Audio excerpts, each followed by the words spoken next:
Hi dear friends, welcome to chalkboard stories. അപ്പോൾ നമ്മുടെ mock ടെസ്റ്റിൽ വേൾഡ് ഹിസ്റ്ററിയിൽ ഇനി ഉണ്ടായിരുന്ന ടോപ്പിക് എന്ന് പറയുന്നത് ഈജിപ്ഷ്യൻ സംസ്കാരം, മെസപ്പൊട്ടോമിയൻ ചൈനീസാണ്. നമ്മൾ ഹാരപ്പ സിന്ധു നദിയുടെ സംസ്കാരങ്ങൾ ചെയ്തിട്ടുണ്ട്. അപ്പോൾ ഇന്നത്തെ ഒരു എക്സാം 10 മാർക്കിനാണ് ക്വസ്റ്റനെങ്കിലും അത്യാവശ്യം എല്ലാ കണ്ടൻറ്റുകളും അതിൽ ഉൾപ്പെടുത്തിയിട്ടുണ്ട്. ഞാൻ നാളെ തരാമെന്നാണ് വിചാരിച്ചിരുന്ന വീഡിയോ, പക്ഷേ എല്ലാവരും ചോദിക്കുന്നതുകൊണ്ടാണ് ഇന്നത്തേക്ക് ഇട്ടത്. അപ്പോൾ നാളെ ഇനി വീഡിയോ ഒന്നും ഉണ്ടാവില്ല. എല്ലാവരും നന്നായിട്ടിരുന്ന് പഠിക്കുക. ഒട്ടും ഇനി പുതിയ പുതിയ കാര്യങ്ങൾ പഠിക്കാതെ മാക്സിമം എന്ത് ചെയ്യുക, എല്ലാവർക്കും ഒന്നെടുത്ത് വായിച്ച് സമാധാനമായിട്ട് നല്ല കൂളായിട്ടിരിക്കുക. ജൂലൈ 6 നമ്മുടെ ദിവസമാണെന്ന് മനസ്സിൽ ഉറപ്പിച്ച് വേണം എക്സാമിന് പോകാനായിട്ട്. ഓൾറെഡി ടെൻഷനൊന്നും ആവാണ്ട് നേരത്തെ എക്സാം ഹോളിലൊക്കെ എത്തി. അപ്പോൾ ലാസ്റ്റ് നിമിഷത്തിൽ ഇരുന്നൊന്നും വായിക്കാതെ നല്ല കൂളായിട്ടിരിക്കുക, ഹാപ്പി ആയിട്ടിരിക്കുക. ക്വസ്റ്റ്യനിലേക്ക് പോകാം നമുക്ക്. മെസപ്പൊട്ടോമിയൻ സംസ്കാരത്തെക്കുറിച്ച് താഴെ തന്നിരിക്കുന്ന പ്രസ്താവനകളെ വിലയിരുത്തുക. യൂഫ്രട്ടീസ് ടൈഗ്രീസ് നദീതടങ്ങളിലാണ് നിലനിന്നിരുന്നത്. BC 1000 രൂപം കൊണ്ടതായി പറയപ്പെടുന്നു. പ്രധാന പട്ടണമാണ് ഉർ. ബാബിലോണിയൻ സാമ്രാജ്യം ഇവിടെയാണ് നിലനിന്നിരുന്നത്. ഓക്കെ, അപ്പം മെസപ്പൊട്ടോമിയയിൽ വരുമ്പോഴേക്കും ഈ ഒരു ഒറ്റ പ്രസ്താവനയാണ് നമുക്കിവിടെ തെറ്റായിട്ട് വരുന്നത്. അതായത് രണ്ടാമത്തെ പ്രസ്താവന മാത്രമാണ് തെറ്റായി വരുന്നത്. അതായത് മെസപ്പൊട്ടോമിയൻ സംസ്കാരം നമ്മൾ പഠിക്കുമ്പോഴേക്കും അത് BC 4000 മെസപ്പൊട്ടോമിയൻ സംസ്കാരം വരുന്നത്. നാഗരികതയുടെ കളിത്തൊട്ടിൽ എന്നറിയപ്പെടുന്നതാണ് എന്ത്? നാഗരികതയുടെ കളിത്തൊട്ടിൽ എന്നാണ് മെസപ്പൊട്ടോമിയൻ സംസ്കാരത്തെ അറിയപ്പെടുന്നത്. കളിത്തൊട്ടിൽ. എന്താണ് മെസപ്പൊട്ടോമിയ? 2 നദികൾക്കിടയിലുള്ള പ്രദേശം. 2 നദികൾക്കിടയിലുള്ള പ്രദേശമാണ് മെസപ്പൊട്ടോമിയ. ഓക്കെ, പിന്നെ എന്താണ് നമുക്ക് പറയാനുള്ളത്? ഏതാണ് 2 നദികൾ? യൂഫ്രട്ടീസ് ടൈഗ്രീസ് നദികൾക്കിടയിലാണ് എന്ത് സ്ഥിതി ചെയ്യുന്നത്? ഈ മെസപ്പൊട്ടോമിയ എന്ന് പറയുന്ന സംസ്കാരം ഉടലെടുത്തത്. ഓക്കെ, അതേപോലെ തന്നെ ഈ സംസ്കാരത്തിൻ്റെ ആദ്യ ആസ്ഥാനം എന്നറിയപ്പെടുന്നത് സുമേർ ആയിരുന്നു. സുമേർ. മെസപ്പൊട്ടോമിയൻ നാഗരികതയിൽ ഉണ്ടായിരുന്ന ആരാധനാലയങ്ങൾ അറിയപ്പെട്ട പേരാണെന്ത്? സിഗുറാത്തുകൾ. സിഗുറാത്തുകൾ എന്ന് പറഞ്ഞാൽ എന്തുമായി ബന്ധപ്പെട്ടതാണ്? മെസപ്പൊട്ടോമിയയിലെ ആരാധനാലയങ്ങളാണ്. മെസപ്പൊട്ടോമിയയിൽ ഉണ്ടായിരുന്ന സംസ്കാരമാണ് ഏതൊക്കെ? സുമേറിയൻ. ഇവിടെ ബാബിലോണിയൻ പറഞ്ഞിട്ടുണ്ടല്ലേ, അപ്പോൾ അതേപോലെയുള്ളതാണ് സുമേറിയൻ, അതേപോലെ ബാബിലോണിയൻ. Sumerian, Babylonian. പിന്നെയുള്ളത് ഏതായിരുന്നു? Assyrian, Chaldean. ഓക്കെ, ഈ 4 സംസ്കാരങ്ങൾ എവിടെയാണ്? മെസപ്പൊട്ടോമിയയിലാണ്. അതായത് ലോകത്തിലെ ആദ്യ നിയമദാതാവ് എന്നറിയപ്പെടുന്ന ഹമുറാബി കണ്ണിന് കണ്ണ് പല്ലിന് പല്ല് എന്ന ശിക്ഷാനയം നടപ്പിലാക്കിയ രാജാവാണ് ഹമുറാബി. ഈ ഹമുറാബി എന്ന് പറയുന്നത് ബാബിലോണിയൻ സാമ്രാജ്യത്തിലെ ഒരു പ്രധാനപ്പെട്ട രാജാവായിരുന്നു. ഓക്കെ, അപ്പോൾ ഇവിടെ എന്തൊക്കെയാണ് പിന്നെ പറയാനുള്ളത്? പ്രധാന പട്ടണമാണ് ഉർ മാത്രമല്ല ഉറൂക്ക്, ലഗാഷ്. ഇത് 3 നമുക്ക് പഠിക്കാനുള്ളത്. ഉറൂക്ക്, ലഗാഷ് എന്ന് പറയുന്നത് മെസപ്പൊട്ടോമിയൻ സംസ്കാരത്തിൻ്റെ പ്രധാനപ്പെട്ട നഗരങ്ങളാണ്. ബാബിലോണിയൻ സാമ്രാജ്യം ഇവിടെയാണ് ഉടലെടുത്തത്. അപ്പോൾ ഇതൊക്കെ ശരിയായ പ്രസ്താവനകളാണ്. നമുക്കിവിടെ ആൻസർ ചോദിച്ചിരിക്കുന്നത് എന്താണ്? തെറ്റോ ശരിയെന്നുള്ളത്. ഇപ്പോൾ രണ്ടാമത്തെ പ്രസ്താവന മാത്രമാണ് ഇവിടെ തെറ്റായിട്ടുള്ളത്. അപ്പോൾ ആൻസർ വരുന്നത് ഓപ്ഷൻ B ആണ്. നദികൾക്കിടയിലുള്ള സംസ്കാരം ഏതാണ്? മെസപ്പൊട്ടോമിയൻ. ഏത് നദികളാണ്? യൂഫ്രട്ടീസ് ടൈഗ്രീസ് നദികൾക്കിടയിലാണ് എന്ത് വരുന്നത്? മെസപ്പൊട്ടോമിയൻ സംസ്കാരം വരുന്നത്. ഇനി അവിടുത്തെ ലിപി ഏതാണ്? അതാണ് ക്യൂണിഫോം ലിപി. ക്യൂണിഫോം ലിപി എവിടെയാണ്? ക്യൂണിഫോം ലിപി എന്തുമായി ബന്ധപ്പെട്ടതാണ്? മെസപ്പൊട്ടോമിയൻ സംസ്കാരവുമായി ബന്ധപ്പെട്ടതാണ്. അതായത് ലിപികൾക്ക് വെഡ്ജ് ഷേപ്ഡ് ആകൃതിയായിരുന്നു. ആപ്പിൻ്റെ ആകൃതിയില്ലേ, വെഡ്ജ് ഷേപ്ഡ് ആകൃതിയാണ് എന്ത് പറയുന്നത്? ക്യൂണിഫോം ലിപിയുടെ പ്രത്യേകത എന്ന് പറയുന്നത്. അതേപോലെ മണ്ണ് കുഴച്ചുണ്ടാക്കിയ ചെറുഫലകങ്ങളുടെ മിനുസമായ പ്രതലങ്ങളിലാണ് അവർ എഴുതിയിരിക്കുന്നത്. മെസപ്പൊട്ടോമിയക്കാർക്ക് ഒരു കലണ്ടർ ഉണ്ടായിരുന്നു. അവർ എന്തിനെ ബേസ് ചെയ്തായിരുന്നു? ചന്ദ്രനെ ബേസ് ചെയ്തായിരുന്നു ഒരു കലണ്ടർ ഉണ്ടാക്കിയത്. സൂര്യനെ ബേസ് ചെയ്താരാണ്? അത് ഈജിപ്ഷ്യൻ സംസ്കാരമാണ്. ഓക്കെ, അതായത് ഇവരാണ് ഒരു വർഷത്തെ 12 മാസങ്ങളായും ഒരു മാസത്തെ 4 ആഴ്ചകളായിട്ടുമാണ് അവർ തിരിച്ചിരുന്നത്. ലോകത്തിലെ ആദ്യ നഗരം എന്നറിയപ്പെടുന്നതാണ് ഉറൂക്ക്, ലഗാഷ് ഒക്കെ എന്താണ്? നമ്മുടെ മെസപ്പൊട്ടോമിയൻ സംസ്കാരവുമായി ബന്ധപ്പെട്ട നഗരങ്ങളാണ്. ഓക്കെ, ഇതൊക്കെയാണ് നമുക്ക് പഠിക്കാനുള്ളത്. മെസപ്പൊട്ടോമിയൻ സംസ്കാരം ഇന്നത്തെ ഇറാഖ് ഉൾപ്പെടുന്ന പ്രദേശത്താണ് മെസപ്പൊട്ടോമിയൻ സംസ്കാരം വളർന്നു വന്നത്. ആർമീനിയൻ പർവ്വതത്തിലെ ഉത്ഭവിച്ച് പേർഷ്യൻ കടലിൽ പതിക്കുന്ന, അപ്പോൾ എവിടെയാണ് യൂഫ്രട്ടീസ് ടൈഗ്രീസ് നദികൾ വരുന്നത്? ആർമീനിയൻ പർവ്വതത്തിൽ നിന്നാണ് അത് ഉത്ഭവിക്കുന്നത്. എവിടെയാണ് പതിക്കുന്നത്? പേർഷ്യൻ കടലിൽ. യൂഫ്രട്ടീസ് ടൈഗ്രീസ് നദികൾക്കിടയിലുള്ള പ്രദേശമാണ് പ്രാചീന മെസപ്പൊട്ടേമിയ. 2 നദികൾക്കിടയിലെ പ്രദേശം എന്നാണ് മെസപ്പൊട്ടേമിയ എന്ന വാക്കിനർത്ഥം എന്താണ്? 2 നദികൾക്കിടയിലെ പ്രദേശം. 4 വ്യത്യസ്ത സംസ്കാരങ്ങൾ മെസപ്പൊട്ടേമിയയിൽ ഉദയം ചെയ്യുകയും അസ്തമിക്കുകയും ചെയ്തിട്ടുണ്ട്. അത് ഏതൊക്കെയാണ്? Sumerian, Babylonian, Assyrian and Chaldean. Sumerian, Babylonian, Assyrian and Chaldean. മെസപ്പൊട്ടേമിയയിലെ ഫലപുഷ്ടമായ മണ്ണ് കാർഷിക പുരോഗതിയെ സഹായിക്കുന്നുണ്ട്. ഇത് കച്ചവടത്തിൻ്റെയും നഗരങ്ങളുടെയും വളർച്ചയ്ക്ക് കാരണമാക്കി. ഉറൂക്ക്, ലഗാഷ്, കണ്ട 3 എണ്ണം, ഉറൂക്ക്, ലഗാഷ് എന്നിവയായിരുന്നു പ്രാചീന മെസപ്പൊട്ടേമിയയിലെ പ്രധാന നഗരങ്ങൾ. നഗരങ്ങൾ കച്ചവട കേന്ദ്രങ്ങളായിരുന്നു. സിന്ധു നദിയുടെ സംസ്കാരത്തിലെ ജനങ്ങളുമായി അവർക്ക് കച്ചവട ബന്ധങ്ങൾ ഉണ്ടായിരുന്ന കാര്യം നമ്മൾ നേരത്തെ ചർച്ച ചെയ്തു. ഓക്കെ, അത് നമ്മൾ നേരത്തെ പഠിച്ചാണല്ലേ സിന്ധു നദിയുടെ സംസ്കാരവുമായി ബന്ധപ്പെട്ട്. ഓക്കെ, ഇനി അവരുടെ എഴുത്തുവിദ്യയാണ്. മെസപ്പൊട്ടേമിയയിലെ എഴുത്തുവിദ്യയാണ് എന്താ? Cuneiform. Mesopotamia cuneiform. Egyptian hieroglyphics. തിരിഞ്ഞു പോകരുത്. Mesopotamia cuneiform. അവയുടെ എന്താണെന്ന് ലിപികൾക്ക് ആപ്പിൻ്റെ ആകൃതി, കണ്ട വെഡ്ജ് ഷേപ്പ്ഡ് ആയിരുന്നു ആകൃതി. എന്താണ് പറഞ്ഞിരുന്നത്? മിനുസമുള്ള പ്രതലത്തിൽ, കണ്ട മണ്ണ് കുഴച്ചുണ്ടാക്കിയ ചെറു ഫലകങ്ങളുടെ മിനുസമുള്ള പ്രതലത്തിലാണ് അവർ എഴുതിയിരുന്നത്. കൂർത്തമുനയുള്ള എഴുത്താണി ഉപയോഗിച്ച് എഴുതിയതിന് ശേഷം ഉണക്കിയെടുക്കുകയാണ് ചെയ്തിരുന്നത്. ഇത്തരം കളിമൺ ഫലകങ്ങളുടെ വൻ ശേഖരം തന്നെ ലഭിച്ചിട്ടുണ്ട്. ലിഖിതങ്ങളിൽ ഭൂരിഭാഗവും കച്ചവടവുമായി ബന്ധപ്പെട്ടതാണ്. അവർക്ക് എന്തായിരുന്നു? ജ്യോതിശാസ്ത്രം, ഗണിതശാസ്ത്രം എന്നീ മേഖലകളിലും അവർ ശ്രദ്ധേയമായ നേട്ടങ്ങൾ കൈവരിച്ചിട്ടുണ്ട്. ചന്ദ്രൻ്റെ ചലനത്തെ അടിസ്ഥാനമാക്കി, ഇത് ഇമ്പോർട്ടൻ്റ് ആണ്, ചന്ദ്രൻ്റെ അടിസ്ഥാനമാക്കി കലണ്ടർ തയ്യാറാക്കിയ ആരാന്ന് ചോദിച്ചാൽ ആരാണത്? മെസപ്പൊട്ടേമിയൻ സംസ്കാരമാണ്.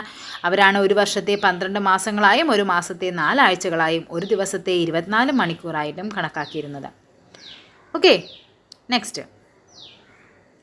മെസപ്പൊട്ടേമിയൻ സംസ്കാരത്തെക്കുറിച്ച് താഴെ തന്നിരിക്കുന്ന വാചകങ്ങൾ ശരിയായവ കണ്ടെത്താനാണ് ചോദിച്ചിരിക്കുന്നത്.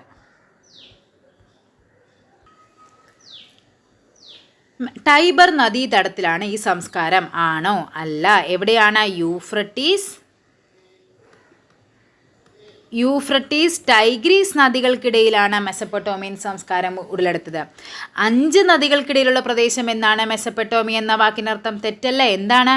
2 നദികൾക്കിടയിലുള്ള പ്രദേശം, അതാണ് മെസപ്പൊട്ടേമിയ. ഹൈറോഗ്ലിഫിക്സ് ലിപി പ്രാചീന മെസപ്പൊട്ടേമിയയിൽ രൂപം കൊണ്ടതാണ്. തെറ്റാണ്. എന്താണ് അവിടുത്തെ ലിപി? ക്യൂണിഫോം ലിപിയാണ്. ക്യൂണിഫോം. ഈ സംസ്കാരത്തിൻ്റെ ശേഷിപ്പുകളാണ് പിരമിഡുകൾ. അല്ല, നമ്മൾ പിരമിഡുകൾ എവിടെയാണ്? ഈജിപ്ഷ്യനിലാണല്ലേ പിരമിഡ്. ആപ്പിൻ്റെ ആകൃതിയിൽ രൂപത്തിലുള്ള ചിത്രലിപിയാണ് ഹൈറോഗ്ലിഫിക്സ്. ആണോ? അല്ല, ആപ്പിൻ്റെ ആകൃതിയാണ് അവരുടെ ലിപി. പക്ഷേ അവരുടെ ലിപി എന്താണ്? അത് ക്യൂണിഫോം ലിപിയാണ്. ഹൈറോഗ്ലിഫിക്സ് എന്തുമായി ബന്ധപ്പെട്ടതാണ്? ഈജിപ്ഷ്യൻ സംസ്കാരവുമായി ബന്ധപ്പെട്ടതാണ്. സോ ഇവിടെ ആൻസർ എന്ത് വരും? Option A. ഒന്നും ശരിയല്ല. Okay, next question. സിഗുറാത്തുകൾ എന്നാൽ എന്താണ്?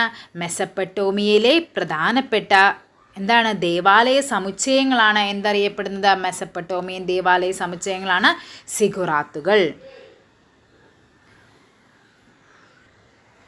മെസപ്പൊട്ടേമിയൻ സംസ്കാരവുമായി ബന്ധപ്പെട്ട ചില പ്രസ്താവനകൾ ശ്രദ്ധിക്കുക. ഉറൂക്ക്, ലഗാഷ് എന്നിവയാണ് പ്രാചീന മെസപ്പൊട്ടേമിയൻ നഗരത്തിലെ പ്രധാന നഗരങ്ങളാണ്. ഓക്കെ, ശരിയല്ലേ ഈ പ്രസ്താവന? ഇത് ശരിയായ പ്രസ്താവനയാണ്. ചന്ദ്രൻ്റെ ചലനത്തെ അടിസ്ഥാനമാക്കിയാണ് അവർ കലണ്ടർ തയ്യാറാക്കിയത്. നമ്മൾ നേരത്തെ പറഞ്ഞതാണ്. സൂര്യനാണെങ്കിൽ എന്താണ്? സൂര്യൻ്റെ ചലനത്തെ അടിസ്ഥാനമാക്കി ഈജിപ്ഷ്യൻകാരും ചന്ദ്രൻ്റെ ചലനത്തെ അടിസ്ഥാനമാക്കിയാണ് അവരെന്ത് ചെയ്തത്? കലണ്ടർ തയ്യാറാക്കിയിരുന്നത്. ഗണിതശാസ്ത്രത്തിലെ ഹരണം, ഗുണനം, വർഗ്ഗമൂലം എന്നിവയെക്കുറിച്ച് ഇവർക്ക് അറിവുണ്ടായിരുന്നു. അതാ ലാസ്റ്റ് പോയിൻ്റായിട്ട് പറഞ്ഞിട്ടുണ്ടായിരുന്നു. ഇവർ ചുണ്ണാമ്പുകല്ലുകൾ കൊണ്ട് ഉപയോഗിച്ച് സിഗുറാത്തുകൾ നിർമ്മിച്ചു. മെസപ്പൊട്ടേമിയയുമായി ബന്ധപ്പെട്ടതാണ് സിഗുറാത്തുകൾ. പക്ഷേ ഇവിടെ എന്താണ്? മെസപ്പൊട്ടേമിയയുമായി ബന്ധപ്പെട്ട് ഇത് ചുണ്ണാമ്പ് കല്ലല്ല. എന്തായിരുന്നു അത്? ചുട്ട ഇഷ്ടികയാണ്. ഇഷ്ടികകൾ ഉപയോഗിച്ചിട്ടാണ് ഇവരെന്ത് ചെയ്തിരുന്നത്? സിഗുറാത്തുകൾ എന്നത് നിർമ്മിച്ചിരുന്നത്. ഒരു ചെറിയൊരു വ്യത്യാസമാണല്ലേ നമുക്ക് തന്നിരിക്കുന്നത്. ഇതൊക്കെ എന്താണ്? ടെക്സ്റ്റൈൽ ഫാക്റ്റാണ് ചോദിച്ചിരിക്കുന്ന ക്വസ്റ്റ്യൻസുമാണ്. ഇന്നത്തെ ഇറാഖിലാണ് ഈ സംസ്കാരത്തിൻ്റെ അവശിഷ്ടം. ഇതും ശരിയല്ല. ഇന്നത്തെ ഇറാഖാണ് മെസപ്പൊട്ടേമിയൻ സംസ്കാരത്തിൻ്റെ അവശിഷ്ടങ്ങൾ. സോ ഇവിടെ ആൻസർ ചെയ്ത് വരും ഓപ്ഷൻ സി, ഡി മാത്രമാണ് ഇവിടെ തെറ്റായ പ്രസ്താവന. നെക്സ്റ്റ് ക്വസ്റ്റ്യൻ, 6ാമത്തെ ക്വസ്റ്റ്യൻ. ഈജിപ്ഷ്യൻ സംസ്കാരത്തെക്കുറിച്ച് താഴെ തന്നിരിക്കുന്ന പ്രസ്താവനകളെ വിലയിരുത്തുക. നൈൽ നദീതടങ്ങളിലാണ് വികസിച്ചത്. ഗിസയിലെ പിരമിഡുകൾ പുരാതന ഈജിപ്ഷ്യൻ സംസ്കാരത്തിൻ്റെ ഏറ്റവും തിരിച്ചറിയാവുന്ന ചിഹ്നങ്ങളാണ്. തെക്കൻ ഈജിപ്തിലെ ആദ്യകാല സംസ്കാരങ്ങളിൽ ഏറ്റവും വലുതാണ് ബത്തേറിയൻ സംസ്കാരം. പിന്നെ എന്താ പറഞ്ഞിരിക്കുന്നത്, പുരാതന ഈജിപ്തിൽ ശവകുടീരങ്ങളും ആഭരണങ്ങളും മറ്റും നിധികളും കൊണ്ട് നിറച്ചിരിക്കുന്നു എന്ന്. അതായത് പഴയ പിരമിഡുകൾ എന്തായിരുന്നു, ആഭരണങ്ങളും നിധികളും ഒക്കെ ഉണ്ടായിരുന്നു എന്ന്. ഏതാണ് ശരിയായ പ്രസ്താവന എന്നാണ് ചോദിച്ചിരിക്കുന്നത്. നൈൽ നദീതടത്തിലാണ് ഈജിപ്ഷ്യൻ സംസ്കാരം വികസിച്ചത്. അത് ശരിയായ പ്രസ്താവനയാണ്. നൈലിൻ്റെ ദാനം എന്നറിയപ്പെടുന്നതാണ് എന്താ, ഈജിപ്ഷ്യൻ സംസ്കാരം എവിടെയാണ്, നൈൽ നദീതീരത്താണ്. ഗിസയിലെ പിരമിഡുകൾ പുരാതന ഈജിപ്ഷ്യൻ സംസ്കാരത്തിൻ്റെ ഏറ്റവും പ്രധാനപ്പെട്ട തിരിച്ചറിയുന്ന ചിഹ്നങ്ങളാണ്. അതും ശരിയാണ്. തെക്കൻ ഈജിപ്തിലെ ആദ്യകാല സംസ്കാരങ്ങൾ ഏറ്റവും വലുതാണ് എന്ത്, ബത്തേറിയൻ സംസ്കാരം. ഇതും ശരിയായ പ്രസ്താവനയാണ്. പുരാതന ഈജിപ്തിലെ ശവകുടീരങ്ങൾ ആഭരണങ്ങളും മറ്റു നിധികളും കൊണ്ട് നിറച്ചിരിക്കുന്നു. ഇതും ശരിയാണ്. സോ ആൻസർ വരുന്നത് ഓപ്ഷൻ ഡി, എല്ലാ പ്രസ്താവനകളും എന്താണ്, ശരിയാണ്. നോക്കിക്കേ, ഇതാണ് വെങ്കലയുഗ സംസ്കാരങ്ങൾ എന്നറിയപ്പെടുന്നത്. നമ്മുടെ ഈജിപ്ഷ്യൻ സംസ്കാരം, മെസപ്പൊട്ടോമിയൻ സംസ്കാരം, സിന്ധു നദിയുടെ സംസ്കാരം, ചൈനീസ് സംസ്കാരം, ഇവയെല്ലാം എന്താണ്, വെങ്കലയുഗ സംസ്കാര കേന്ദ്രങ്ങൾ എന്നറിയപ്പെടുന്നവയാണ്. ഈജിപ്ഷ്യൻ സംസ്കാരത്തിൻ്റെ പ്രത്യേകതകൾ എന്തൊക്കെയാണ്? നൈൽ നദീതരത്തിലാണ് വളർന്നു വന്നത്. കൃഷിയായിരുന്നു ഈജിപ്ഷ്യൻ സംസ്കാരത്തിൻ്റെ അടിത്തറ. പിന്നെ എന്താണ് പറയുന്നത്, അവരുടെ എഴുത്തുവിദ്യയാണ് എന്ത്, ഹൈറോഗ്ലിഫിക്സ്. അതിൻ്റെ ഹൈറോഗ്ലിഫിക്സ് എന്നാൽ എന്തായിരുന്നു അർത്ഥം, വിശുദ്ധമായ എഴുത്ത്. എന്താണ്, പാപ്പിറാസ് ചെടിയുടെ ഇലകളാണ് അവർ എഴുതാനായിട്ട് ഉപയോഗിച്ചിരുന്നത്. എന്താണ്, പാപ്പിറാസ് ചെടിയുടെ ഇലകളാണ്. ഹൈറോഗ്ലിഫിക്സ് ലിപി ആദ്യമായി വായിച്ചത് ഇമ്പോർട്ടൻ്റ് ആണ്. ആരാണ്? ഷംപോലിയോ. കണ്ടോ, ഹൈറോഗ്ലിഫിക്സ് ലിപി എന്ന് പറഞ്ഞാൽ ഇങ്ങനെയായിരുന്നു. അത് ആദ്യമായി വായിച്ചത് ഫ്രഞ്ച് പണ്ഡിതനായ ഷംപോലിയോ ആയിരുന്നു. ഫ്രാൻസിലെ ഭരണാധികാരിയായിരുന്ന നെപ്പോളിയൻ്റെ ഈജിപ്ത് ആക്രമണ കാലത്ത് ഇദ്ദേഹവും നെപ്പോളിയനോടൊപ്പം ഉണ്ടായിരുന്നു. നൈൽ നദീമുഖത്ത് കണ്ടെത്തിയ വലിയൊരു ശില, ആ ശിലയുടെ പേരെന്തായിരുന്നു? റൊസറ്റ. ഈ എഴുത്തുകൾ ഉണ്ടായിരുന്നത്. നിരന്തരമായ പരിശ്രമങ്ങൾക്കൊടുവിൽ ഈ ലിപി വായിച്ചെടുക്കുവാൻ അദ്ദേഹത്തിന് കഴിഞ്ഞു. അങ്ങനെ ഹൈറോഗ്ലിഫിക്സ് ലിപി ആദ്യമായി വായിച്ചത് ആരാന്ന് ചോദിച്ചാൽ ആരാണത്? നമ്മുടെ ഷംപോലിയോ ആണ്. ശാസ്ത്രരംഗത്ത് അവർ മികച്ച പുരോഗതി കൈവരിച്ചിരുന്നു. സൂര്യനെ അടിസ്ഥാനമാക്കിയുള്ള കലണ്ടർ ഇമ്പോർട്ടൻ്റ് ആണ്. നേരത്തെ പറഞ്ഞതാണ്. ചന്ദ്രനെ അടിസ്ഥാനമാക്കി മെസപ്പൊട്ടോമിയയും സൂര്യനെ അടിസ്ഥാനമാക്കി ഈജിപ്ഷ്യൻ കലണ്ടറുമാണ്. 30 ദിവസങ്ങളും 12 മാസങ്ങളായി ഒരു വർഷത്തെ വിഭജിച്ചു. 365 ദിവസങ്ങളായി കണക്കാക്കിയിട്ട് അവരെന്ത് ചെയ്തു? 30 ദിവസങ്ങളുള്ള 12 മാസങ്ങളാക്കി. ഇപ്പോൾ ബാക്കി എന്തുണ്ട്? ഒരു 5 ദിവസം കൂടിയില്ലേ? ആ 5 ദിവസം അവർക്ക് എന്ത് ചെയ്തു? അവർ ആഘോഷങ്ങൾക്കായിട്ട് മാറ്റിവെച്ചു. ഗണിതശാസ്ത്ര രംഗത്തും പ്രാചീന ഈജിപ്തിൻ്റെ നേട്ടങ്ങൾ ശ്രദ്ധേയമാണ്. ത്രികോണം, ചതുരം എന്നിവയുടെ വിസ്തൃതി കണക്കാക്കാൻ അവർക്ക് അറിയാമായിരുന്നു. നിഴലിനെ അടിസ്ഥാനമാക്കി സമയം കണക്കാക്കുന്ന സൂര്യഘടികാരം, ജലപ്രവാഹത്തിൻ്റെ അടിസ്ഥാനത്തിൽ സമയം നിർണ്ണയിക്കുന്ന ജലഘടികാരം എന്നിവ അവ തയ്യാറാക്കിയിരുന്നു. അപ്പോൾ സൂര്യഘടികാരവും ജലഘടികാരവും ഒക്കെ ആരുടെ സംഭാവനകളാണ്? ഈജിപ്ഷ്യൻ സംസ്കാരത്തിൻ്റെ സംഭാവനകളാണ്. പ്രതിമാ നിർമ്മാണത്തിലും അവർ വിദഗ്ധരായിരുന്നു. മനുഷ്യൻ്റെ തലയും സിംഹത്തിൻ്റെ ഉടലുമുള്ള സ്ഫിങ്സ് എന്ന പ്രതിമ അവരുടെ ശില്പവൈദഗ്ധ്യത്തിന് ഉദാഹരണമാണ്. അപ്പോൾ സ്ഫിങ്സ് എന്തുമായി ബന്ധപ്പെട്ടതാണ്?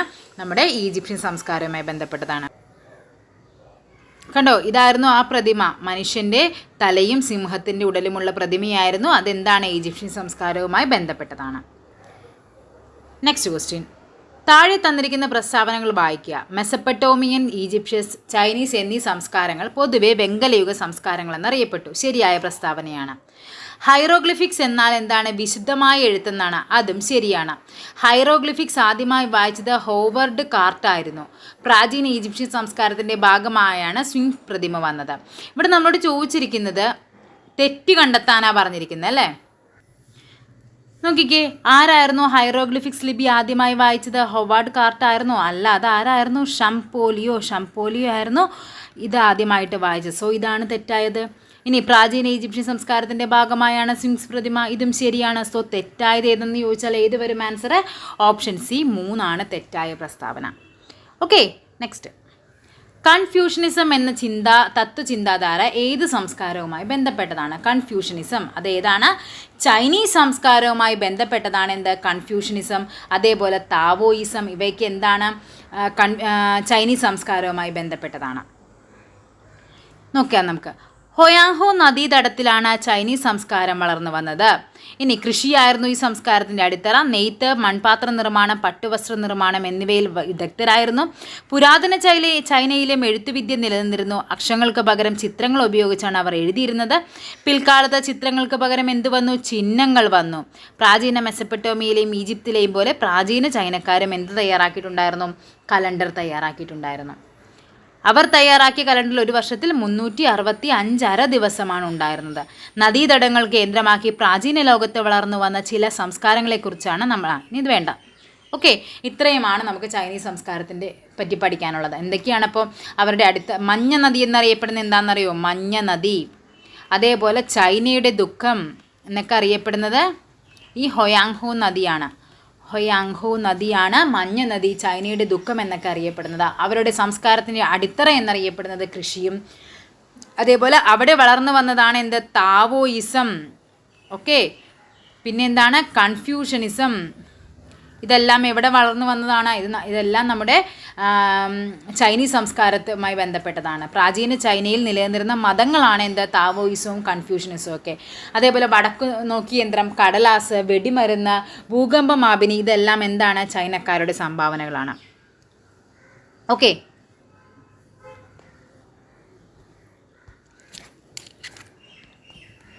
നോക്കിക്കേ, ചേരുംപടി ചേർക്കാനാണ് പറഞ്ഞിരിക്കുന്നത് അല്ലേ. ഗുഫു എന്ന് പറയുന്നത് എന്താണ്? ഗിസയിലെ പിരമിഡ് നിർമ്മിച്ച ഭരണാധികാരികളാണ്. ഗിസയിലെ പിരമിഡ് എവിടെയാണ്? അത് ഈജിപ്തിലാണ്. സോ ഒന്നെന്ന് പറയുന്നത് ഒന്ന് തന്നെയാണ് ആൻസർ ആയിട്ട് വരുന്നത്. സോ നമുക്ക് നോക്കാം, ഒന്ന് വരുന്ന ആൻസർ ഇതല്ല. അപ്പോൾ നമ്മുടെ ഓപ്ഷൻ നമുക്കങ്ങ് കട്ട് ചെയ്യാം. ഹൊയാങ്ഹോ എവിടെയാണ്? ചൈനയുടെ നദീതീരത്താണ്. 2 ആൻസർ ഏതാ? അപ്പോൾ ഇതുമല്ല, ഇത് രണ്ടിൽ ഏതോ ഒന്നാണ് ആൻസർ ആയിട്ട് വരുന്നത്. ഓക്കെ, ഇനി ഏത് വരും? ഡാന്യൂബ് എന്ന് പറയുന്നത് എന്താണ്? ഗ്രീക്കാണ്. ഉർ എന്ന് പറയുന്ന മെസപ്പൊട്ടേമിയാണ്. 1, 2, 3 ഇത് രണ്ടും ഒരേപോലെ തന്നിരിക്കുന്നത്. സോ ആൻസർ വരുന്നത് ഇത് രണ്ടും വരും. രണ്ടും ഒരേ സാധനം തന്നെ തന്നിരിക്കുന്നത്. Okay, next question. സുമേറിയൻ എന്താണ്? സുമേറിയൻ. ഇവിടെ നമ്മൾ ഈ ക്വസ്റ്റ്യൻ കാണുമ്പോൾ നമ്മൾ വിചാരിക്കും ചേരുംപടി ചേർക്കാനാണെന്ന്. ഇവിടെ എന്താണ് പറഞ്ഞിരിക്കുന്നത്? ഓപ്ഷൻ എയിൽ കൊടുത്തിരിക്കുന്നവ ബിയിലെ ഏത് ഓപ്ഷനുമായിട്ടാണ് ചേരുന്നത്? സുമേറിയൻ, ബാബിലോണിയൻ, കാൽഡിയൻ, അസീറിയൻ എന്തായിരുന്നു? മെസപ്പൊട്ടേമിയയിലെ വിവിധ സംസ്കാരങ്ങളായിരുന്നു ഇവയെല്ലാം. അപ്പോൾ എന്താണ്? സോ ആൻസർ വരുന്നത് 3 ആണ്. സോ ഓപ്ഷൻ സി 3 ആണ് ആൻസർ ആയിട്ട് വരുന്നത്. സുമേറിയൻ, ബാബിലോണിയൻ, കാൽഡിയൻ, അസീറിയൻ ഇവയെല്ലാം മെസപ്പൊട്ടേമിയയിലെ പ്രധാന സംസ്കാരങ്ങളാണ്. ഉറുക്ക്, ലഗാഷ് എന്നിവ മെസപ്പൊട്ടേമിയയിലെ പ്രധാന നഗരങ്ങളാണ്. ഓക്കെ, ഇതൊക്കെയായിരുന്നു നമുക്ക് 2 യൂണിറ്റായിട്ട് നമുക്ക് പഠിക്കാനുള്ളത്. ഈജിപ്ഷ്യൻ. അപ്പോൾ നദീതട സംസ്കാരങ്ങൾ തീർന്നിട്ടുണ്ട്. എല്ലാവരും ഒട്ടും ടെൻഷൻ ആവാതെ കൂളായിട്ടിരുന്ന് പഠിക്കുക.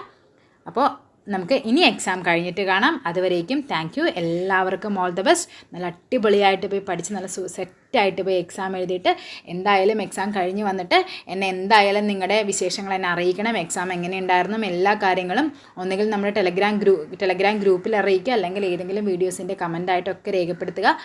അപ്പോൾ നമുക്കിനി എക്സാം കഴിഞ്ഞ് കാണാം. എല്ലാവർക്കും all the best. Thank you.